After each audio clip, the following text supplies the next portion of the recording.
adduunyadu waa taariikh wixii tagay way xustaa waxa dhacana waa ay qortaa waxa dhici doonana waa ay sugtaa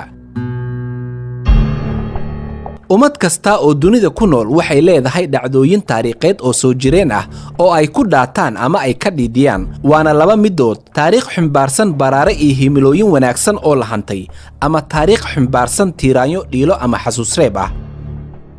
soddonkii bishii January ama Janaayo sanadkii 1984 waxa weerar dhanka cirka ah ee Soomaaliya ku soo qaaday diyaaradihii xabashida gaar ahaan iyagoo duqeeyay magaalada Boorama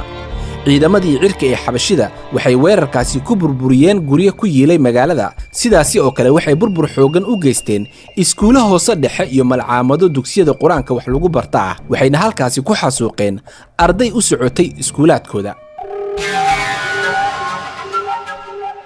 xabashida ayaa weerarkaasi ku xasuuqday 34 arday oo da'doodu lagu qiyaasay 6 jir ilaa 14 jir iyo 4 macallimiintooda ka mid ahayd halka dhaawaca uu kor u dhaafayay 39 arday iyo 5 macallimiintooda ka mid ahayd sidaasi oo kale weerarkaasi waxa ku nafwaayay 4 hooyo oo ku sugnaa xarunta MCH-ka ama xarunta nafaqeynta hooyada uurka leh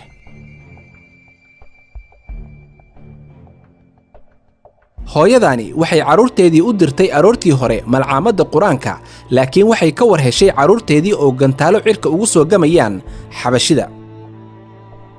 haddaba wafdi uu hogaaminayay madaxweyne ku-xigeenkii Soomaaliya Sareeye Guud Maxamed Cali Samatar ahaana wasiirkii gaashaandhigga ee Soomaaliya iyo wasiirkii madaxtooyada gaashaanla sare Muuse Rabiic Good ayaa booqasho ku tagay Boorama waxaana safarkaasi ku wehelinayay safiiradii Soomaaliya u joogay dalalkooda iyagoo soo qiimeynayay wixii halkaasi ka dhacay inkastoo dawladdii xilligaasi jirtay aysan ka bixin jawaab ama falcelin xasuuqii loo geystay caruurtaasi iyo macallimiintooda ubaxa u ahaa dalka haddaba markii uu Samatar gaaray magaalada Boorama wuxuu halkaasi kula hadlay dadweynihii magaalada ku noolaa wuxuuna yiri danahooda raacanayay cidina aanan ku gardaroonin caruur yar oo ardaa oo baranayay ama qaarkood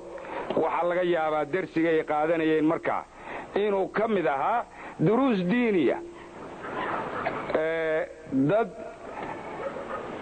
shacab caadi u nool noloshiisa caadiya ku jiro magaaladiisa ku nool sida foosha xun loo laayay haddaba gabagabada barnaamijkan xasuusta maanta oo kale waxaan ku soo afjarayaa sawirada qaar ka mid ah ardaydii ku nafweyday xasuuqaasi oo xabashida u geysatay